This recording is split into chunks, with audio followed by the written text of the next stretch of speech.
The Take Care Men podcast is intended for educational purposes and not intended to be personal medical, therapeutic, or counseling advice from us or any guest to you. Watching or listening to the podcast or getting answers to questions does not establish a therapist-patient relationship and is not suitable for advice, diagnosis, or treatment regarding medical or mental health conditions. Perhaps these videos or podcast episodes can help you prepare for your discussion with your doctor or therapist. If you are in need of immediate help, please consult our resources at takecareman.com/help. Thank you and enjoy the podcast. Hello. Good morning, good afternoon, good evening, wherever you are in the world. My name's Andy, and as always, I'm joined by my co-host, Professor Todd, and welcome to another episode of the Take Care Men, a mental health podcast. It's episode 8, believe it or not. We're moving towards the Big 10. Hard to believe. Yeah, it is. I mean, we haven't done one. We were planning on doing one maybe every 2 weeks, and it hasn't worked out like that, but I'm sure in time it'll pick up. That's right.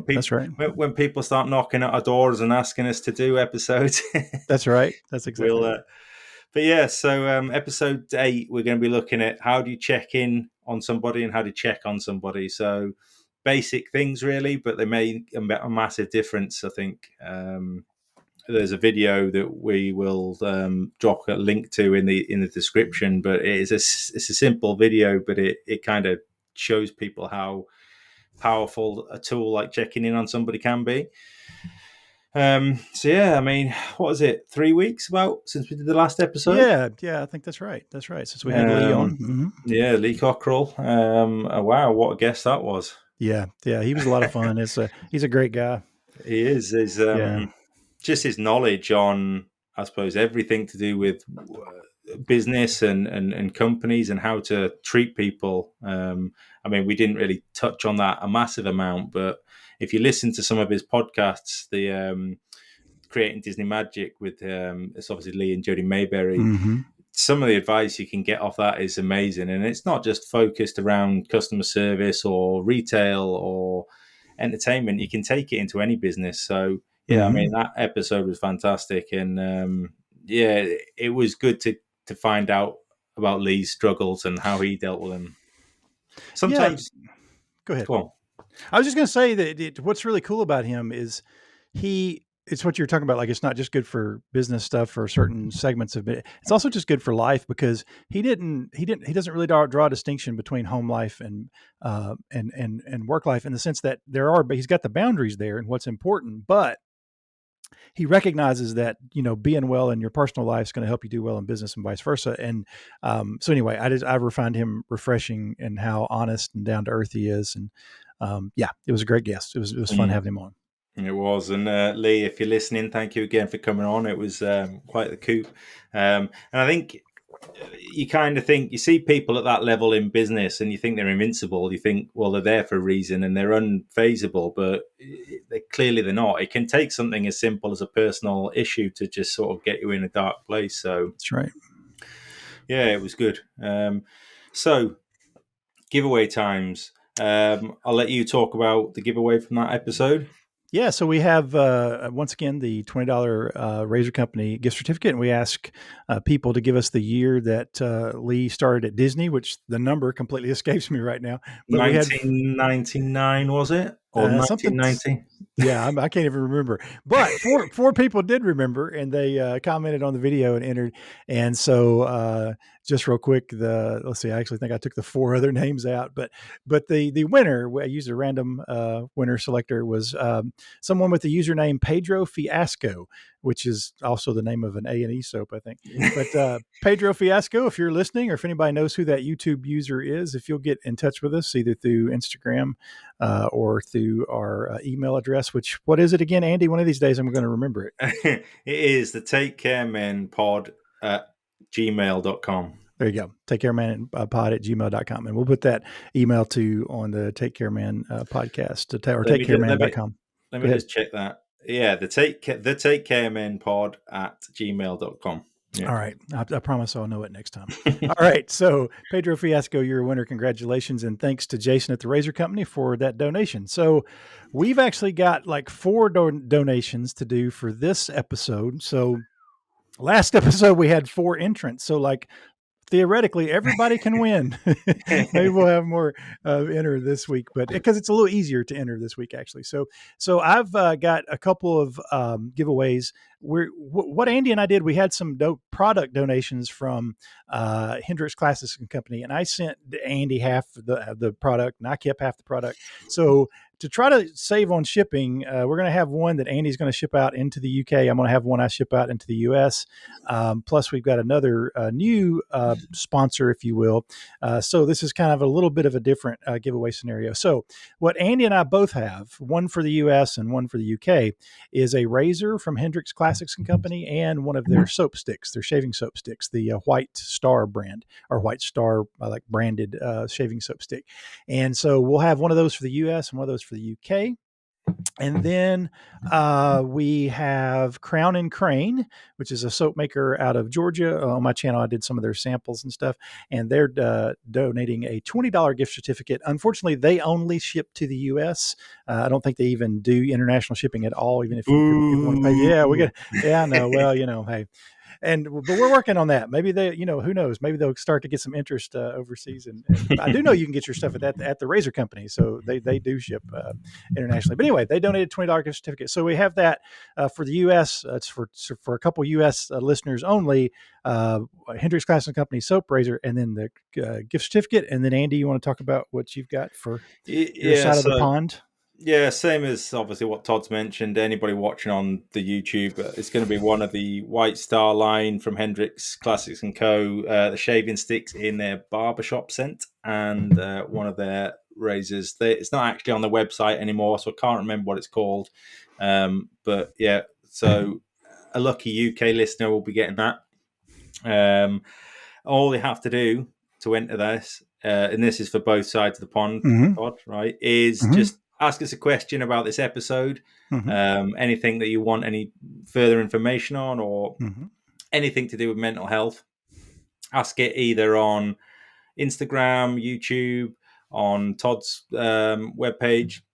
Obviously, make sure you put whether UK or US or right in your question, and we'll get that sent out to you. So basically, you're getting something for nothing. That's right. For just taking an interest. That's right. Yeah, it can be any mental health related question, like just anything you want to ask us. And we also have that $20 razor company gift certificate again, which can go to anybody. So it doesn't matter where you are. You can be Lee in Thailand. Lee, you know who you are. You can get this $20 gift certificate. So we've got that as well. So again, actually four total prizes this week. So yeah. We got some other exciting stuff kind of stirring, working with some other potential artisans and vendors. We're not really ready to reveal who they are, but we've had some vendors reach out to us, and we have a couple of possible soap-related projects coming up. We're talking with a couple of artisans about one possible soap to maybe raise money for the podcast, and another artisan that we're talking about just sort of make a soap that's kind of almost branded by the podcast is sort of something that Andy and I are kind of working on together. And so what we've been working on with these two different artists, and actually 3 artists, there's actually a third artisan involved. We actually got 3 artisans involved in these 2 soap projects, is we're talking to them about scent notes, and we're talking to them about like essential oils and mental health, but also just other fragrance oils and mental health, and coming up with themes for the soaps and all that. So that's all exciting. We don't have much to tell you right now. We're keeping that under wraps, but that's exciting. So keep ear open for that, because I'm sure we'll have some news in the near future about all that. Yeah, no, it's exciting times. And then they came to us, really, didn't they? We didn't sort of reach out to anybody. They came to us and said they wanted to do something, which is even better. Yes, totally. That's what we want to do, and that's why we started the podcast, is to try and help people, and not just through wet shaving, but any avenues. And if there is anybody listening to this podcast that is from a different industry, it could be clothing, I don't know, anything, and you want to speak to us about what you can do, please do, because it's not about me and Todd. It's about helping everybody that's right. That, well, not even suffering, but just men in general. You know what I mean? So, please reach out to us. So I wanted to mention just real briefly, you and I, we didn't talk about it during the last because we had Lee on. We kind of wanted to jump right into the topics, but you and I both recently suffered some losses. You lost an aunt and an uncle. Is that correct? Yeah. Within probably like 2 weeks of each other. But one from each side of my parents' family. Wow. So yeah, it was. The thing is, I suppose my relations are getting to that age where I guess it happens a little bit, but Mm-hmm. yeah, it's never easy, and I didn't manage to get to both of the funerals, but yeah, I think it went. Yeah, it was a bit of a rubbish period for us both, and Yeah. I'll let you talk about your loss rather than me hijack Yeah, that. so But we lost my stepmom after a 19-year battle with cancer. She was courageous through all that. This is obviously a really tough time on my dad. He's having as you would expect, difficult time, but he's doing well, doing really well. And this is for my wife and I and my daughter. This is the second close family member we've lost in a matter of like 9 months, because right after Christmas my father-in-law passed, and then now my stepmom, who my daughter's only known as a grandmother, like that's always been one of her grandmothers. So yeah, it's been a tough time, but I just did want to mention that we've gone through that, because that is part of mental health, is walking through those seasons, and we know a lot of other people experiencing grief out there, and we're getting into a tough time of the year with the holidays coming around. That's tough for a lot of people. Plus the days are getting shorter. It's a little darker outside. It's a tough time of year for a lot of folks. So we just wanted to acknowledge that and sort of share, that we've been going through that stuff. And we appreciate you keeping our families in your thoughts and prayers, and we'll do the same yeah, for you all. Yep. and if there is anybody out there that suffered a loss and they don't really know who to turn to, or they want to talk to somebody neutral, again, reach out to me and Todd, and we'll give you a friendly ear to listen to. So. Yeah. So one other thing I wanted to mention before we get into the the major topic. So I was telling Andy just before we came on that my Falcons just eked out a win over the Saints. It looked like they were going to, in classic fashion, lose in the last few minutes. But what I wanted to acknowledge is their star wide receiver last year left the team, Julio Jones, and went to the Tennessee Titans. And so they were left with their star wide receiver, a guy named Calvin Ridley, who actually played at the University of Alabama, where I went to school. And he was their number one receiver going into the year. And he has stepped away from football for mental health reasons. And this is kind of the first big case of that happening in the U.S. and the NFL. And, as a fan of the team, of course, I'm like, want to see the best players. But I'm really proud of how the Falcons organization has handled it. They've placed him on injured reserve, told him take as much time as you need. And it's really brave on his part, I think, to do that and come out and say that. And so I was just proud of him. And I was just curious, have many UK footballers come out and done that kind of thing? I wouldn't say they've come out and stepped away from it, because football or soccer is quite a difficult game to just step away from, and the teams Mm-hmm. the squads are so small that if you lose your star striker, you kind of scuppered, and there's a lot of pressure, I think, on footballers to kind of stay fit and stay within the team. So I don't know of any guys that have kind of stepped away from it and gone, but unfortunately, I know there's been a couple of big, I suppose, well, I wouldn't say big names, but high profile names that have committed suicide due to mental health issues and different stuff. And yeah, it's a difficult industry, and I liken it quite a lot to serving in the military, because especially if you join at a young age and the military's all you've known, and then you come out and it's not as bad now, but back in the day, you'd join the army and you'd go through your career and you'd leave, and all you'd know how to do is shoot a gun, a weapon, clean a weapon, and it's the same with football. They go through the whole career just playing football, kicking a ball about, and then when they come to the end of the career or they get injured, it's they don't know where to go. So there's a lot of stress and pressure on footballers to kind of think about what they're going to do, and if that gets too much, if they get to the end of the career and think, "Oh, I'm just scared," sometimes people do choose that route out. It's so Yeah, it's a sad state of affairs, really, that people in their workplace, because it still is a workplace, whether you're a sportsman, people don't see it Mm-hmm. like that, but that is your job, that they feel Mm-hmm. that it's got to them that much, they need to step away. And it's Mm-hmm. good that the Falcons have supported, Mm-hmm. obviously, Calvin Ridley in the Mm-hmm. way they have. So, Mm-hmm. Yeah.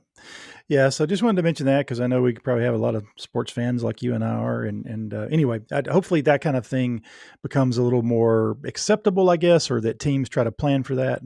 But yeah, best wishes, of course, to Calvin Ridley that he's feeling better soon and can get back to doing whatever he wants to do in life, whether it's football or something else. yep. So, as Andy mentioned, this episode, we're going to talk about sort of checking on people, checking in with people, how to help someone that might need help. Because we experienced those losses in our lives, we had to kind of um, not really do much during Suicide Prevention Month because we had a lot going on in our personal lives, and then we had Lee on. So we're going to focus sort of first off, on how to reach out to people that we really think might need our help in some way or need help. And it's important to note that what we're going to share with you here, this comes from some resources like the U.S. Suicide Lifeline and the Substance Abuse and Mental Health Services Administration in the U.S. And so the things we're sharing with you today are actually research based. So these are not just ideas that somebody dreamed up. They're actually things that are effective at helping people to avoid taking their own life. And so that's what we're going to get into in this topic.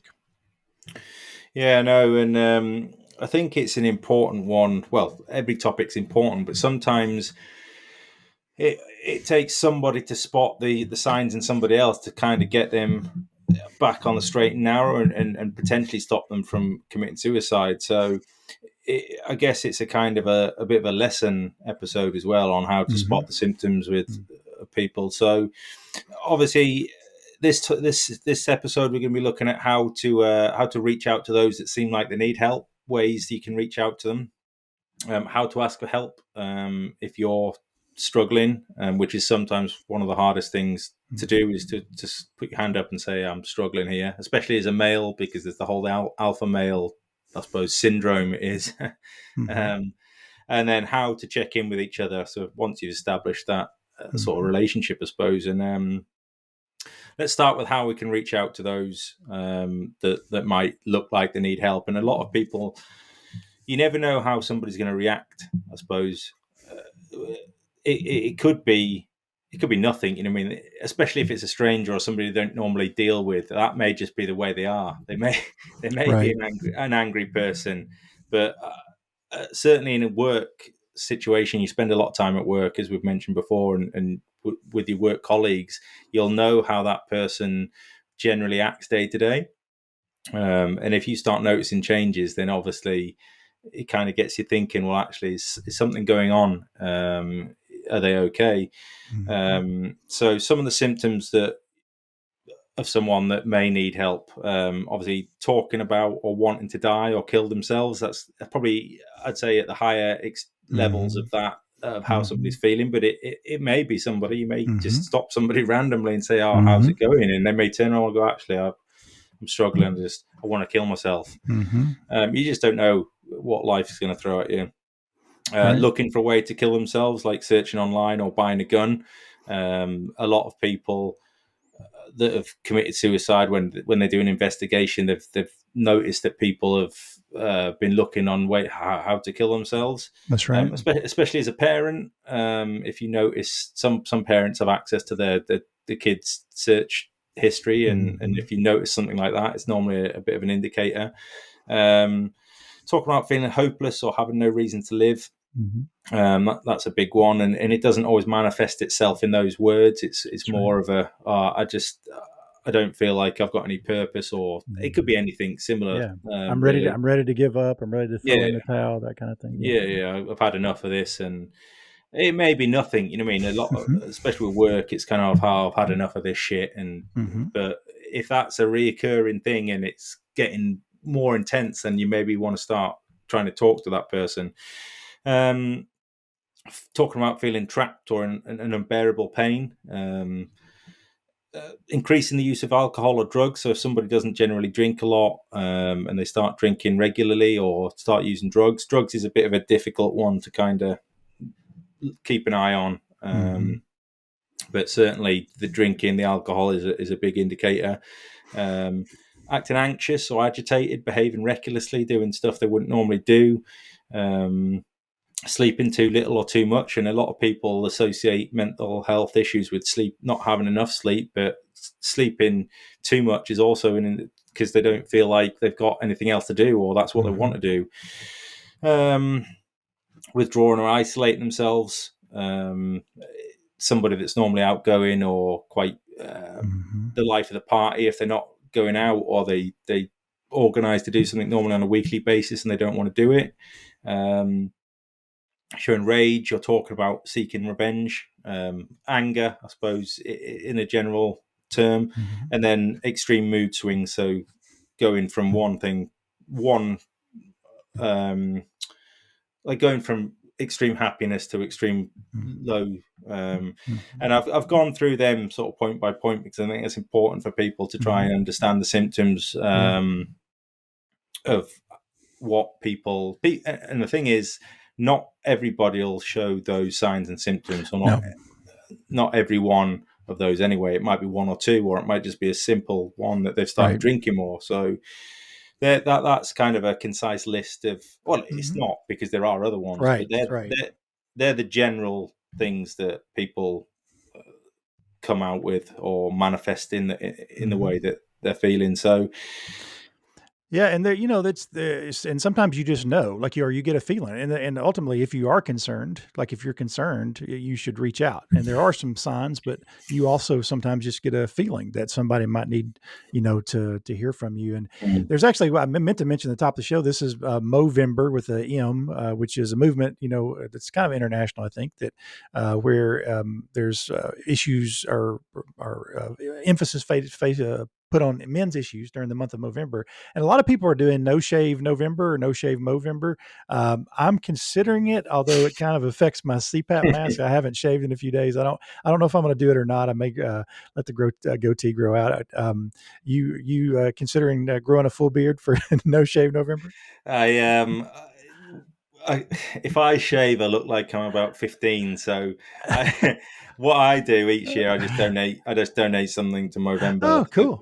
And then I'm doing my bit, but I do like seeing it, especially when at work, when I was in the army, with people used to do it a lot, because obviously we're supposed to shave every day. Sure. There's a little bit of sort of give and take in Movember, and seeing cool. some of the guys trying to grow moustaches is quite funny. It's funny stuff. Huh? Yeah. It's all good. It's all for a good cause, and it's they do great work over there. And speaking of this whole idea of recognizing signs, they have a great video, which we'll link in the show notes this week, on how to spot the signs. And so it sort of gives you some ideas of, it shows different scenarios of different guys sort of going through some different things and how they might feel. So we'll link that in the show notes. You might want to check that out. So as I mentioned at the top, this is coming from research-based stuff. And there's a great website called BeTheOne2.com. So that's BETHE and then the number one and then to TO. So it has to do with reaching out to those that you're concerned about, particularly those that you're worried that might be possibly going to, harm themselves or be at risk at harming themselves. And one of the things they suggest over at the Movember website is, that part of what you have to ask yourself before you reach out to someone is sort of, what state of mind are you in, trying to get your mind kind of in a good state. I mean, sometimes it's kind of a mutual help situation where you're both sharing stuff you're going through, and that's completely okay. But sometimes you want to make sure that you're at least kind of enough, but your head is enough above water yourself so that you can sort of help somebody else. Or if you may need to focus on yourself during that time, trying to set aside time to listen, protecting some time. Obviously, sometimes you just have to make that time. But other times you got stuff going on in family, but basically, just being ready to accept the possibility that when you do reach out, people may not respond well initially. They may, they're kind of blow you off, or they may just tell you everything's fine, and you kind of don't they kind of are not convincing when they tell you everything's fine. And so, be prepared to just answer again, but also, to ask again, but also be prepared for when people say not good, like it's bad. Like I'm thinking about hurting myself, be prepared for either one of those scenarios. And it's important to note that the suicide helpline, at least the one here in the US, and I assume the ones internationally, which we'll talk about in a little bit when we get to the end of the list, you can actually call the suicide helpline as someone who's wanting to help someone and say, "Hey, I got somebody I'm concerned about. Could you kind of give me some ideas about how to help them?" You can do that either through the phone. There's a chat box on their website. You can also text the number and talk with somebody, and so they'll actually walk you through with how to talk to somebody that might be at risk of harming themselves. Yeah. But there are these 5 steps that are research based that we're going to go through, that how you can respond to somebody you think that might be at risk of hurting themselves. And Andy's going to kick us off with number 1. Yeah. So number 1 is ask, and again, that's probably one of the most difficult things because you never know how somebody's going to react. So yeah, it can be, and I think we've discussed it in some of our social media platforms and asked people how they check in, but it can be as simple as just speaking to a friend and saying, "Oh, how are you doing?" And I think it's important if somebody says, "Oh, yeah, I'm all right," and they're a little bit sort of complacent, to try and not go too far and push them too far, but try and coax it out of them. Because if they're generally a happy person and they're saying, "Oh, I'm just a little bit down," you need to ask that question. So there's a video that we'll link in the show notes called "Be the One to Help," which outlines these steps pretty well. It's about 5 minutes long. So be that person. Don't be the person that kind of just, because it's kind of like Tourette's, especially in a work scenario where you ring somebody up and you go, "Oh, how's it going?" And it's kind of like, "Yeah, I'm all right." And you put on a bit of a facade, especially at work. But I've done it myself when I've been in a real dark place. And I'm all right. But I tend to reach out to people as well because I don't want the sympathy, but I want somebody to just talk to me. You know what I mean? Right. So I won't just sit there and say, I'm all right. I'll sit there and say, "Oh, I'm really annoyed with so-and-so," or "I'm really annoyed with something that's happened." Right. Go to the person direct, you know what I mean? Don't kind of go to, I don't know, if I wanted to speak to Joe Bloggs, I wouldn't go, Todd, can you speak to Joe Bloggs, and ask him, go to him directly and speak to him, because it makes somebody feel valued and that they do have a purpose. If it's, I don't know, sometimes people are uncomfortable speaking face to face. So if they don't want to speak to you face to face, just ask them, "Can I give you a call? Can I call you about it?" And some people will open up quite a little bit more when it's just over the phone. There's not that sort of person. They can't sit there and think, "Oh, they're judging me by their facial expressions." Right. And you'll see all this in a video. Have you been having thoughts? So it's about probing questions. It's not sort of, it's about, I suppose, open questions. Don't ask a yes or no question. Open a probing question. Have you thought about it? What have you done about it? Asking communicates. So it communicates you're open to speaking about suicide in a non-judgmental and supportive way, rather than a lot of people see suicide as being weak but it's not. It's, some people get to that stage where they can't see any other way out. So it's about making people aware that you are wanting to help them if it's got to that stage. And it can open up dialogue to other things. So although it might be money that's causing them this stress or depression, there might be something else that opens up. It might, they might, I don't know, it could be something, they could be really passionate about American football or soccer or basketball. And if a team's constantly losing, sometimes that weekend and that game is all they have, you know what I mean? Right. Yep. And it might be as simple as just talking to them, saying, "Well, yeah, things will pick up," you know what I mean? And you just don't know what things affect people in different ways. To me and you, losing a game is maybe just losing a game, but to somebody else, that might be their life. Yep.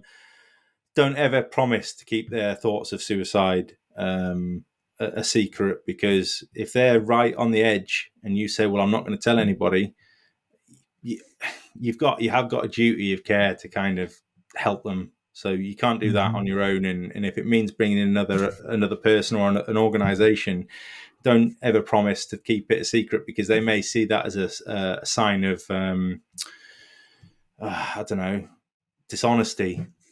So they're not going to open up to you Right. in a way that you'd probably want them to. Mm-hmm.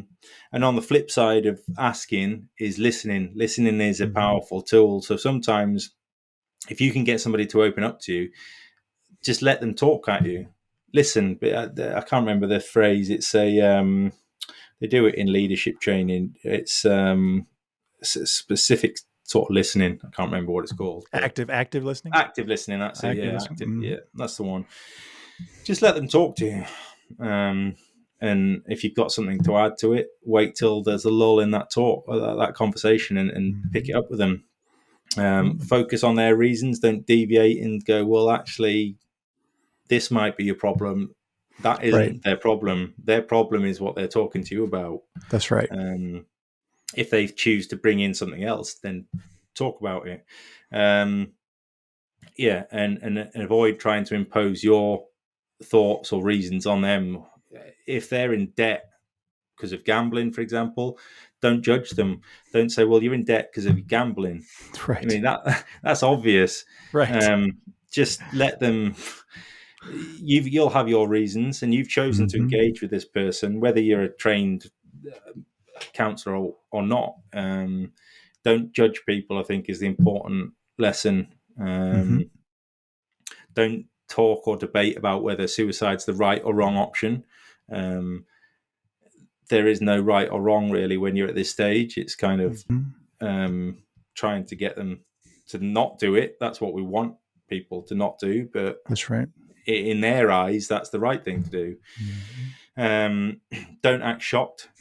Don't make a joke of it. You know what I mean? If you're talking to your best mate and he says, Andy, I'm going to kill myself next weekend. I'm going to hang myself. Don't sit there and go, shut up, mate. You're not going to kill yourself. Don't be stupid. Everybody talks about killing themselves, or they've had enough, or they're depressed. That could be the thing that tips them over the edge, because they feel like that person that they're opening up to isn't interested. So don't make a joke of it, or don't act sort of shocked.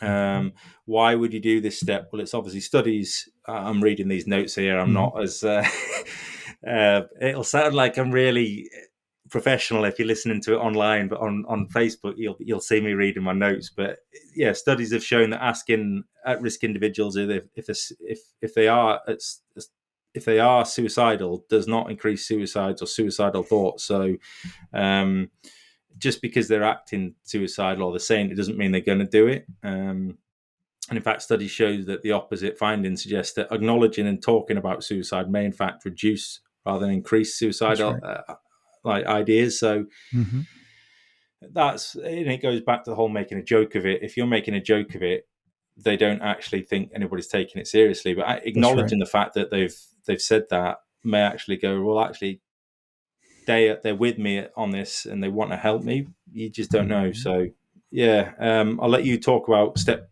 2, which is obviously. Yeah, being there, and part of in that the video that we're sharing with you in the show notes, the guy sees on a message board that a guy has been talking about that he's just not doing well. He's ready to give up, and so he actually first kind of in a I guess threatening way just messages him on social media and says, "Hey, I noticed your post," and I think it's important to do that in direct messaging, kind of behind the scenes rather than like out on the public wall, because sometimes people would open up to you in direct messaging when they wouldn't, out on the like public forum or whatever. And so, kind of starting a chat with them in direct messaging, and then, or, saying to them, "Hey, do you mind if I give you a phone call?" And so, seeing if you can talk to them on the phone, because you can tell a lot about how someone's doing by, talking to them on the phone, and it's a little more personal, and it helps for them. And we have actually a viewer comment we'll share later that sort of relates to this, but asking if you can call them up. And so what happens, a guy calls him up in this video, and they start to talk. And he said, I've really been dealing with depression and anxiety. And the guy's like, I've struggled with that myself. And he said, listen, I want to, talk to you from time to time and check on you. And, I'm here for you. We can talk about other stuff that's going on, but also I want to just know how you are. And then he, it is real direct and says, have you had thoughts about, committing suicide? And the guy in the video says, yeah, I've actually considered that before. That's something that's gone through my mind. So, obviously if it's somebody local, you can be physically present with them to talk, if possible. But if not, do a phone call, a video call, any other way that you can sort of be there for them, do that. And one of the things you want to make sure you do is you don't want to overcommit to something you can't do. So when you do commit, make it sure it's something that you follow through with, because that is really difficult for people, particularly if there's someone who's dealing with some, past trauma and stuff, and they have a hard time trusting people. You need to be sure that you follow through with them to check on them, and call when you say you're going to call, or connect with them when you say that you're going to connect. And just doing that helps them to know that you really are really interested in what they have to say. Also sort of gauge who they have in their life that might be helpful to them. Ask, hey, are there other people around you that that you actually, can trust in, or that you can talk to, and it may be that they don't, have anybody. But it's important to, really reach out to them and ask these questions specifically about if they might be harming themselves, and also just, what are some of the ways that they would, like to be supported, and what are they, trying to, how would they like to feel better, basically. And the reason this is helpful is the research shows us that people who feel disconnected, just they feel isolated, they feel like they don't really, or not connected to anybody, they're at increased risk for suicide. So helping them to feel connected, even in a small way, is a step towards helping them to not harm themselves. Yeah. And there's been a lot of research, around this. And one of the things that occurs to me is it's kind of a catch-22 with social media. Is sometimes social media can be like it can be detrimental to your mental health, because there's so much toxicity and stuff that goes on. But at the same time, it can be a tool where people are able to reach out and feel connected to people in ways that they, wouldn't before. And what's really interesting is that people will mention this stuff sometimes just in passing, or we're coming from the wet shaving community. We're both YouTubers who record shaves, and we've noticed people just they'll talk about stuff while doing a shave video or whatever. So we know that reaching out and helping people not feel alone is much more of a protective way to help prevent suicide. So yeah, being there is important. So Andy's going to take step 3. Yeah, step 3. So step 3 is keeping them safe. So in the video, the guy's talking to him, and he sat down and he said, have you thought about how you're going to kill yourself? And he said, well, not really. He said, I've got a gun. And then immediately that starts sort of alarm bells ringing. And I know when I was watching it, and I thought, well, he's going to shoot himself, or that's how he wants to kill himself. Mm-hmm. So it's probably a little bit more relevant in the US, certainly with guns. But I mean, we still have guns in the UK, but they're not as easy to get hold of. But you can still get hold of knives. You can do all sorts. And a lot of people associate suicides with people throwing themselves off a bridge or hanging themselves. But the reality of it is, it's however somebody thinks the best way to do it is. So yeah, in the video he says, well, I've got a gun, it's in the safe. And then even I immediately thought, well, he actually needs to get somebody to change the code on the safe and keep it safe. So the guy speaking to him says, right, could your wife change the code and keep it safe for the time being? And the guy responds, well, yeah, I'll do it after the call. And it just, whether they do it or not is another thing, but at least it gives you some reassurance that they're actually thinking about doing the right thing. That's right.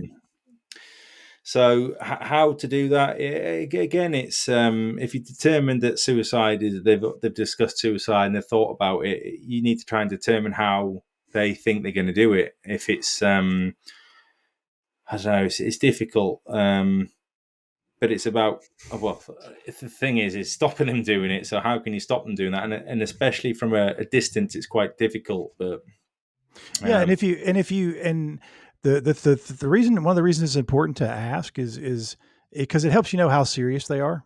yeah, If they don't have a plan, it's a little less concerning. But if they have been thinking about a specific plan, it's a little more concerning.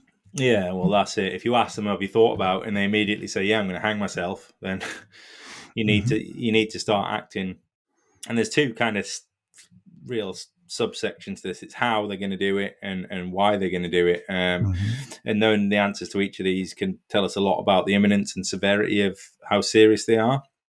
The more steps and pieces of the plan that they're in place, the higher the risk that they're going to do it. So if they've said, "Oh yeah, I've got a gun, I've researched the best place to shoot yourself to make it as painless as possible or as quick as possible," and it's about doing what you can to help them. And as I said, if you don't know that person and you're speaking to them remotely, it's a little bit more difficult than if, I don't know, you spoke to a work colleague and you know their wife, or you go around there to have a meal now and then. At least you can speak to their partner. And again, you've got to be careful, because if they see that, they may see that as being disrespectful or going behind their back. But you need to kind of gauge what you can do for that person at that time. A number of studies have indicated that when lethal means are made less available or less deadly, suicide rates by that method decline, and frequently suicide rates overall decline. So it's not for me to judge or make any sort of comment on gun laws or anything in the US, but I'd imagine that the percentage of suicides in the US, a lot of them are via firearms. Would that be fair to say? Yeah. In fact, what's interesting is there's not a big difference between men and women in terms of attempts, but men are more, if you can use this word, successful, because they tend to use more lethal means. And so there's a lot of moves around in the U.S. of trying to convince guys to at least put locks on their guns. So that's one area there. But yeah, we're not taking any kind of potential or particular stance on, gun control. But it's important to note that when you're talking to somebody, if they've got a gun and they're thinking about using it, is talking to them to, maybe getting it somewhere else. That'd be true for things like pills too. Maybe they have an old prescription bottle of anxiety pills or pain pills, and they tell you they're thinking about taking the whole bottle. And then, you say, "Hey, how can you get that out of your house? Can you give that to somebody for safekeeping or whatever?" Yeah. Yeah, and I think it's important to keep them safe. The keep them safe step is about really showing support for them and helping them. And if you are in a position to speak to other people that are involved, then do that. So yeah, it all works together to get people to sort of take a step back and think, well, actually, I don't want to do this because somebody's taking a vested interest in what I'm doing. That's right. So yeah, step forward, Todd. Do you want to talk about that? Yeah. So then trying to, help them connect. And in the video, the guy actually mentions to him the Suicide, Helpline. And it's an absolute free service, and it exists in both, in the US, and there's UK number, which we'll share all that at the end, and ways to find it basically in any country. But those are free services where you can call, and these are trained professionals that are there to talk and listen, and they can help that person strategize about finding resources in their area. And even if the person is concerned, how am I going to pay for mental health services? Well, they don't have to worry about that in calling the suicide line, because they're going to get free, help in that call and be able to work a plan for about going, forward. Because the national line's actually connected to 180 different individual local lines around the country, or actual call centers around the country. So they know the resources locally are able to help. So Oftentimes people are going to resist trying to connect to external help. The problem is, yeah, you can, be there for them in the beginning to help them sort of talk through it, and you can check in on them, quite frequently. But long term, you can't, be their mental health professional, because sometimes they need, some professional help to work on what's happening. Particularly if they are suicidal. So, you also would talk to them about, hey, is there other people that you could see, locally? Have you seen a mental health professional in the past? Have you considered it? Are there other resources in your community that you know about that you could reach out to in terms of getting help? And obviously you may continue to talk with them and check in with them, but ultimately you're wanting to try to get them connected to more supports, because the more connections they have, the more support they have, the better. And so, they've actually found that if people talk to somebody at the National Suicide Prevention Helpline, Lifeline, they actually report feeling less depressed and less suicidal and less overwhelmed after just one call to that line. So that a call to that line can actually make you feel better. So trying to get people to actually follow up and do that. And so in the video, the guy not only follows up and is like, "Hey, did you get that? Did you give that code to your wife?" He also follows up and says, he tells him about the Suicide Helpline, and calls him and says, "Hey, did you ever call the help? The helpline? Did that, was that helpful to you?" So it doesn't have to be. You do not have to be in a situation where you're like, "I'm about to kill myself right now." Right? It could be something you just started. It's a thought that's come in your mind, and it scares you. That's Mm-hmm. still the right time to call. Right? Yeah. That's still the right time to call and talk to somebody. So, getting them connected really does help them, and make it more likely that they're going to stick around and be here with us, and that we don't lose them to Yeah. suicide. And so then the final step, Andy. Yeah. So the last step is to follow up, and in any situation, whether whether you're completing a project, like I'm a project manager, and a lot of the time when you get to the end of a project or a task, people switch off, and that's when things tend to go wrong, because you think you've succeeded and you've done what you need to do, and a lot of the time finishing off and tidying up the project or is the hardest part, because people aren't interested. And that's the same with mental health and this scenario. So the guy you touched on before, the guy calls back up to see if he's called the Lifeline. He says yes. He said it was a really good conversation, and it made him feel a lot better. Mm-hmm. And it's the hope, but it gives people hope, and it may, even if it's a stranger on a helpline, it makes them feel valued. So there's ways and means to follow up. You can leave a message with a person or a text message. Um, it's worth noting all of this conversation may be done by text message. You know what I mean? It may. Mm-hmm. I think if it is that serious and there is a genuine worry about suicide, it's best to do it by a phone, because at least you can hear that they're still alive and they're still. But some people may do it all by message. It's a good time to check in with them to see if there's more that you can help with. Although you may have nipped the root cause in the bud, they may be struggling financially, or they may have an addiction, gambling addiction, alcohol addiction. So it is sometimes when you get that involved with somebody, it's difficult to not want to help them more. But like I said earlier, sometimes that has a detrimental effect because you get too involved. Right. And then why do you want to follow up? And it's just to make sure people are okay. And I imagine, as a trained sort of professional counselor, there are set times that you should follow up with a person and just to check in with them. But there is no right or wrong. There is no rule, especially when it's a friend to a friend. If you need to call them every day, call them every day. Because that one telephone call where you've built that relationship up may be the happiness that they have in that day. That may be the highlight of their day. And it may take their mind off other things. They may look like they may look forward to you calling. That's right. sending a postcard or a picture. You know what I mean? And certainly in this digital age, you can send all manner of pictures and memes and videos to people. And me personally, I love stupid stuff. You know what I mean? And that picks me up when I'm feeling crap. If I see something stupid, it makes me laugh. That makes me feel better. So, and yeah, like I said, it's important. That stage is probably the most, or one of the most important, because don't switch off. Although somebody said, "Oh yeah, I'm not at that stage anymore," it could change like that. So you've got to follow it up and get to a point where you're confident that they are on the right path, and you can't stop somebody doing that. If you get to this stage and they say, "Yeah, I'm fine, I'm seeing a counselor or a therapist," and then the next week you find out that they've sadly killed themselves, you can't do much more than you've done. So there has to be I suppose a line in the sand.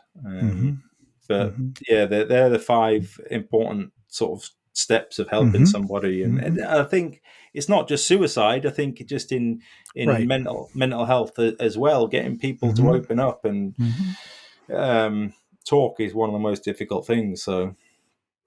Yeah, and there's Andy and I kind of went into some details on that. There's a really nice 2-minute video that done by comedian Nick Offerman that we'll link in the show notes. But also I was looking at some of the resources that they have, and there was a particular, and we'll link this too in the show notes, but it was a guide for online communities like social media platforms, and not just the owners of the companies, but like when you start your own Facebook group or whatever.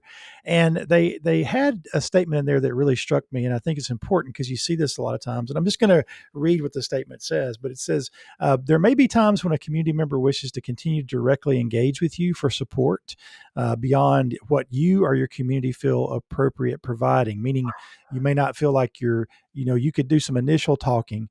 But during instances of repeated engagement, continue to emphasize the importance of having the individual connect with the Lifeline, local crisis center, or other mental health resources. Because sometimes you have people that are sort of constantly talking about what's going on, but they never seem to want to follow up with any kind of help, right? And so just trying to encourage people to follow up is really important. And like I said, the U.S. support line, the number there is 800-273-8255, 800-273-8255. Of course, that we have that on our help page at takecareofman.com/help. As I mentioned, you can not just call, but you can also chat or text, and they'll actually help you figure out how to talk to people. And there's actually, you can hit, when you call that number, you can hit number 2 if you need it in the Spanish language. But you can also, if it asks you if you're a vet, they have a special helpline for vets. You can hit number 1 and it will send you to the vet side of things. And Andy's going to talk a little bit about what the UK has and a couple of resources. Yeah, so there's a few resources, and for all that the NHS is good, they do struggle with mental health referrals. So there is the NHS. You can go to nhs.uk/mental health, and that'll take you to the web pages to get help there. There's obviously findahelpline.com. There's Movember, obviously, we've spoken about before, and they have a nice little acronym, which is ALEC, which is a similar 4-step model. So A is ask, L is listen, E is encourage action, and C is check in. So it's just, I guess it maybe it's built off a, I don't know. They're both similar, aren't they? So it's probably very similar. Taken from something quite similar. And they have a great interactive tool as well, which is conversations.movember.com/en-us/ and it can help you to know how to help. So you may have identified somebody that needs some help, but you just don't know how to help them, and that'll help you identify them. So I guess this is probably another important one, is asking for help. It's probably harder than engaging with somebody. Is putting your hand up and saying, "Look, I'm struggling here." So Todd, you want to talk about that? Yeah, so we went on the side of sort of like how to help someone you think might need to help, but also sometimes as Andy said earlier in the show, it's hard for people to reach out or ask for help, and sometimes you see people saying things either consciously or unconsciously that might be a cry for help, but they don't even know it is. But sometimes that they may directly ask for help and reach out for help, and it's important to try to find the courage to do that. And the problem is a lot of people have been burned. They've had bad experiences where people have let them down. But if you try one friend and that doesn't work, try another friend, right? Like keep trying friends until somebody really listens to you and takes you serious. And obviously, you want to try to reach out to professionals if possible, but sometimes that just feels too uncomfortable and you just need to reach out to a friend first and talk to them about it. And so just tell them what you need. Tell them, look, I really need, just somebody to listen to me for a little bit. I just need to kind of talk through this. And this is kind of jumping back into the previous topic, but one of the important things to do is not just to don't try to fix the person's problem, but just listen to what they're feeling. Because a lot of times what people want is they just want to, talk about what's going on and talk about how they're feeling about it. And they don't really need anybody to fix it. They just need to talk to somebody about it. Yeah. So don't just tell somebody what you need. Hey, I need somebody that'll just listen to me for a little bit. I need somebody to kind of hear what I'm going through. And so, you really want to, just tell friends what you need. And sometimes you might want to take the risk of just saying, on a, like in a group online community or something, hey, does anybody have time that they could to talk to me briefly about something, or I need like 15 minutes or I need 30 minutes or whatever, and just try to ask for what you need. And yes, there's a risk involved with like being vulnerable, but the risk of not asking for help is much, much greater than asking for help. So just being brave. And again, if a friend lets you down, move on to another friend until, it works. And, also trying to look at where you can get professional help. One of the passions we have on the channel is, or in the podcast, is we know that sometimes it's really hard to find affordable services. It's something Andy's gone through. We've talked about how the UK doesn't do a great job taking care of vets in terms of mental health services. And there's several, different charities and programs over there that try to, fill that void. But talk to your, insurance provider wherever you are, obviously in the UK, the NHS or other places, just see what is available, try to find out what is available, but also your HR people at work, your human resources people, because oftentimes there may be services besides just your insurance. There may be employee assistance programs that you can access. And obviously if you're a vet, there may be services related to being a veteran. So just try to, seek out those professional helps as well, because here's the thing. If you had diabetes or high blood pressure, or you had like a torn rotator cuff or whatever, like you wouldn't expect your buddy who's not a doctor to like keep treating you for high blood pressure and diabetes, right? Even though they may tell you you need to put down the cheeseburger, like that's what's wrong with you. But it's the same is true for mental health. Like you certainly can have friends that are going to help you, and we need friends. But if you're needing help to go a little deeper and a little long term, you need to ask for both that personal help from friends, but also professional help from others. Do you have any thoughts about that, Andy, about how to ask for help? Yeah, well, I mean, as I was going to touch on, we do say in our disclaimer that what we're saying is not verbatim. I mean, we can give advice and our experience, but ultimately asking for help is probably the hardest thing. Males inherently, I suppose, alpha males. It's in our DNA. Some people are more alpha males than others, but certainly the people that are strong alpha males see any sign of asking for help as weakness. And I think that's what a lot of men, especially in the work environment, see it as. If they go to their boss and say, "Look, boss, I'm struggling here. I've got too much on," or I'm not sleeping because of this. They see it as a sign of weakness, and a lot of people worry, well, somebody will turn around and say, well, you can't do the job then. But that isn't the case. Sometimes if you've got too much on, you can't do your job to the ability that you can. If you're juggling 10 plates, you can't spin all those 10 plates to the best of your ability. It's just impossible. Whereas if you're spinning 6 plates, you've got more time to do. You've got 4 more hours to spin those 6 plates. So the best thing I've found is just to be direct and say to your boss or whoever, your wife or whatever it is, look, I'm struggling here. I'm not. I don't understand. We're not. I don't know. We're not getting on, and just be direct, because it's. You could spend hours and days skirting around the actual issue, where actually if you hit it head on, you sort of tackling that issue, you know what I mean? Whereas you're making excuses, oh well, I'm stressed at work or money, and if it isn't any of those, just talk about it, you know what I mean? And any normal human being will have empathy and try and help you where they can. They may not be able to, but which is like the experience you had at work. You had a supervisor that just didn't listen to you. Yeah. Oh, well, yeah. Thanks for reminding me. Sorry.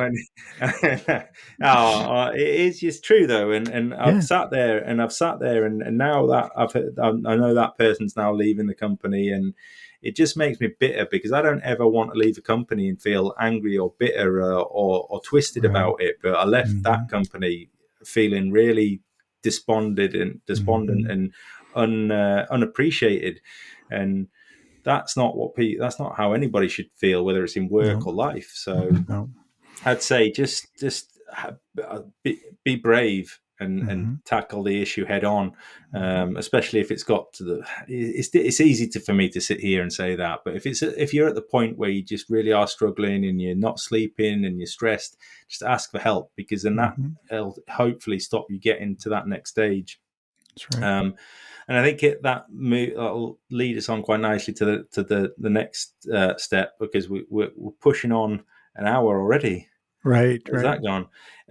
So should we move on to listener questions and how they deal with? Yeah. So we asked a couple of things, because I mentioned on social media this check-in method that these guys use over at the I Am Athlete podcast, Brandon Marshall and stuff. And I kind of tried it out on Facebook. I tagged you and I think Garrett Smallwood and maybe Lee, I think, or I forget who the other person was, but our 3 listeners. Right, that's right. And people, responded. I also tagged, I think, Drew on which would be maybe our 5th one over on Facebook, and we all kind of tried that out. They do like how are you doing 1 to 10 on mental health as number 1, and then 2 personal and family life, and then work, business. And so we kind of tried that out as a way to sort of check in, which was interesting. But we also asked on Instagram and Facebook if other people had ways that they like to check in. And I wanted to ask you, because you made a comment on it, and you used the phrase, I'm going to assume it's a UK phrase, that you often ask friends, how's tricks? A trick over here is something a magician does, or something involving the oldest profession in the world, as they say. So what the heck does that mean? How's tricks? Well, how's tricks just means how are you? It's just a broad term for like how are you. It could be, I suppose, an informal way of asking somebody how they are, rather than saying, well, how's your family life or how's work? It's just I think the best way of approaching this is being informal and being friendly about it. And Adam Brazendale, actually, he said it was a message he'd sent to me on the story on Instagram. He says he asks people if they want to go, or if they're free to go for a walk or a coffee, so that you're not around lots of other people. Right. And it's, like I say, people are more likely to open up to you if they're comfortable. But how's tricks? Yeah, it's just how's things, really. And that's good. A lot of people will just sit there. Oh yeah, I'm all right. But what does all right mean? I want you to tell me, I'm having I'm spot on. I'm good. You know what I mean? All right is just, well, a bit grey, isn't it? It's a bit. Yeah, I messaged somebody the other day, and they know who they are. And I said, how are you doing? And they said, just working. And I'm not to message them back, and I'm like, that's not a status. Like I get that you're working, but like, how are you doing? Like, how are you feeling?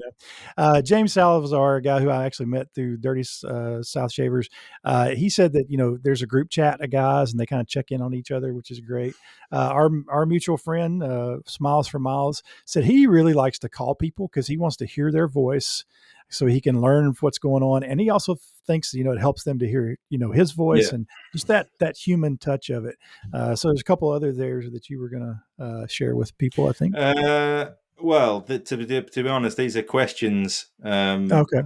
And I think obviously one's from Garrett and one's from Lee. We should just we'll enter them into the competition automatically, because they've asked questions. And right. But yeah, I'm just going to touch back on the I Am Athlete. Where's it gone? there's the 1 to 10 thing. Mm-hmm. So they do, and this is more for sort of maybe a work. You could probably bring it in your workplace if you're a people leader and you're in charge of people. Is bring it in as a quick 5-minute stand up. Right. And so what they do, they have a scale of 1 to 10, obviously 1 being terrible and 10 being amazing. And they have 3 main sections. So 1 is mental health, 1 is personal, 2 is personal family life, and 3 is work business. And now work colleagues may be a little bit reluctant to sort of go, oh, well, yeah, I'm a 1 for work. But right, it does work quite well because it's simple and you can kind of gauge if somebody, I'm a 2. And they do it at my kids' school, actually. And I don't know if it's a similar thing, but they're only like young kids. They call it circle time. Right. They all sit down and they go, right, how are we feeling today? And they'll say, I'm a 10 today. But if a kid says, oh, I'm a 2, then alarm bells start ringing because they say how it is. You know what I mean? They kind of, they don't have a filter. They just say how it is. So I think that's a simple tool. But yeah, I mean, I'll touch on the questions that they asked. So Garrett asked, obviously Garrett's a shaving disciple. You may know him as. What do you do when you can tell something is wrong, but the person doesn't want to open up or seek help, which is a fairly common thing. You know what I mean? It goes back to the whole thing of people saying, yeah, I'm all right. And you don't get, but I think you've got to, if you genuinely think that there's something you can do is probe a little bit deeper into that, find out what it is that's annoying them. Or getting them down without being too pushy, you know what I mean? Because if it is a stranger, people generally won't speak to a stranger about it. If you're passing somebody in the street and they won't stop and tell you their life story, somebody might. Right. If it's certainly somebody, a family member or a friend, you need to kind of probe a little bit deeper and find out what it is. I think that's probably fair to say, isn't it? Yeah. Oh, yeah. Most definitely. Yeah. And then Lee, Thailand Lee, as we'll call him. That's right. What are some of the signs that should be looked for? We kind of already touched on that, so we've answered Lee's question anyway. And what should we do if the person in question feels that we have crossed? If the person in question feels like they've crossed the line and been disrespectful, I think it's important to be able to gauge when where that line is. If they start getting agitated and they're saying, oh, I don't want to talk about it, or can you just stop talking about it, because it's going to make them more agitated. And I think you need to be able to try and gauge that, that line really. Yeah. And you can just say to them, hey, hey, if you do feel like talking, I'm here for you. Just let me know, and just kind of leave it at that. Because you don't want to push if they're not ready, to talk about it. And some people may know the Jesus of vegans. He's a shaver and on Instagram, and he mentioned he really liked that sort of whole check-in method. And then Daily Carry Solutions, also in the shaving community and also like in the EDC community, he mentioned the same thing you mentioned. He mentioned he likes to send people funny pictures or memes that really kind of breaks particularly among mates, or he sends a picture that reminds him of somebody or something that they did together or whatever. So he said, sometimes just laughing about it's something stupid, like you said, is really helpful. So we appreciate all the comments and questions that came in this week and around this topic. And obviously we'll revisit it probably some in the future. So Andy, I know it's your favorite part of the show. I've prepared a quiz for you. So this is kind of holiday themed, like Halloween through Christmas. I know you guys don't celebrate Thanksgiving there in the UK. Now I know your in-laws live in Florida. Are they is your wife originally from Florida? Or no, they moved over there. They're both okay. Yeah, they're both British, but they moved over there. I'm not sure how long ago, but they obviously celebrate it. So okay, so maybe you've watched some of these involve shows. Maybe you've watched some of these with your kids. So 10 questions. We'll go through them quick. You got something to write with? Yeah. Okay, so in the Peanut Show, it's the Great Pumpkin, Charlie Brown. What character is a believer in the Great Pumpkin? In the Great Pumpkin, Charlie Brown. Charlie Brown. Yeah, well, like in Charlie Brown, like what is the character in Charlie Brown? It's a Great Pumpkin, Charlie Brown. It's their sort of Halloween special. Which Peanuts character is the believer in the Great Pumpkin? In the movie A Nightmare Before Christmas, what is Jack Skellington's dog's name? In Nightmare Before Christmas, what is Jack Skellington's dog's name? Okay. In the Wizard of Oz movie, how does Dorothy kill the Wicked Witch of the West? So not the one she drops a house on, but the one she kills at the end. How does she kill that? How does she kill that witch in the Wizard of Oz? Okay. All right. At least two shaving soap companies, PAA and Southern Witchcraft, have a soap scent named after a Gaelic/Celtic festival marking the end of the harvest season and beginning of the winter or darker half of the year. What is the name of this festival? And if you get the right name, you don't have to worry about pronunciation because I think nobody knows how to pronounce it. All right. Ready for number 5? Yep. All right. What is the name of PAA's Bay Rum scent that features the note of pumpkin? All right. Okay. And Charlie Brown Thanksgiving TV show, name one food at all that they serve in Chef Snoopy's backyard Thanksgiving dinner at Charlie Brown's house. So Snoopy serves up some food at the Thanksgiving special. What does, just name one food of any of those that he serves. In the movie Planes, Trains, and Automobiles, what does John Candy's character, Dale Griffith, do for a living? What's his job? John Candy's character in Planes, Trains, and Automobiles, which, by the way, is one of my favorite comedies. If I need to laugh, talk about something stupid. I love that movie so much. It's not even funny. All right. In Charles Dickens' A Christmas Carol, what is the name of the owner of the establishment where Ebenezer Scrooge was an apprentice? The Ghost of Christmas Past takes him there. It's also the name of a soap from Black Ship Grooming. So what's the name of the establishment or the person who ran the establishment where Scrooge was an apprentice? Also the name of a Black Ship Grooming soap. All right. Ready for number 9? Yep. In Rudolph the Red-Nosed Reindeer, the TV show version, there's an elf named Hermie. What does Hermie want to be when he grows up? What does Hermie want to be when he grows up? Okay. And then finally, number 10, in the movie Jingle All the Way, Arnold Schwarzenegger and Sinbad are both trying to find what action figure for their kids? In the movie Jingle All the Way, Schwarzenegger and Sinbad are trying to find what action figure for their kid. Wow. All right. How do you think you did? I'm confident on one. Okay, that's good. That's a start. All right. The Peanuts character that believes in the Great Pumpkin. No idea. I'm going to guess Snoopy. It's Linus. He sets out in the field. What about Jack Skellington's dog's name from A Nightmare Before Christmas? Haven't seen it, but I'm going to guess Bones. Zero. That's a good guess. I like that. But his name's Zero. In the Wizard of Oz movie, how does Dorothy kill the Wicked Witch of the West? Oh, dear. I'm going to have to send you some movies, Andy. Yeah, I know. Trying to think about it. I obviously knew the one where they dropped the house on her, but that was at the start. Right. So. Mm-hmm. Yeah. Expose her to sunlight. Ooh, that's so close. She throws water on her and makes her melt. So what's the Gaelic Celtic festival that PAA and Southern Witchcrafts have a soap named after? PAA. I'll give you a hint. PAA starts with the word blue, and then it's followed by the name of this festival. Blue sunrise. Ooh, that's also close. It's spelled Sam Hain, but it's pronounced Samhain. So Southern Witchcrafts they have a soap named Samhain, and PAA has Blue Sam Hain or Samhain. I haven't heard of it. What is the name of PAA's Bay Rum that features a note of pumpkin? Atomic Pumpkin. That's right. Yeah. In Charlie Brown's Thanksgiving TV show, name one food item served up by Chef Snoopy at the Thanksgiving dinner. Turkey.